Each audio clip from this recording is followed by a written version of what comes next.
अमरावतीच्या मेळघाटमधील आदिवासी विद्यार्थ्यांच्या मृत्यू प्रकरणानंतर अन्नातून विषबाधा झाल्याच्या संशयानं 5 विद्यार्थ्यांवर खासगी रुग्णालयात उपचार सुरू आहेत.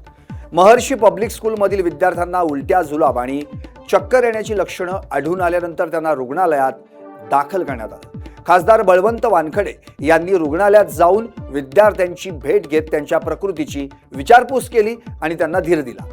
संस्था चालकांवर कारवाई करावी तसंच प्रशासनाने योग्य ती चौकशी करावी अशी मागणी खासदार बळवंत वानखेडे यांनी केली आहे. 5 विद्यार्थी भरती आहेत आणि त्यांची प्रकृती आता स्थिर आहे. परंतु गेल्या काही दिवसाच्या अगोदरच त्यातीलच एक विद्यार्थी दगावला आणि एकाची परिस्थिती गंभीर आहे.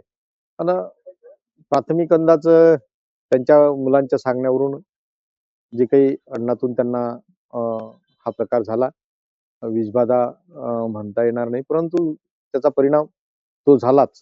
आणि ते विद्यार्थी म्हणजे मळमळ होणे, उलटी होणे, पोट दुखणे हा प्रकार त्यांना झालेला आहे.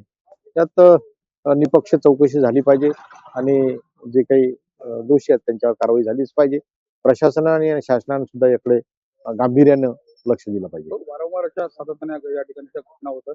संस्था चालकाला कुठेतरी सरकार आणि अधिकारी, स्थानिक अधिकारी पाठीशी घालतात.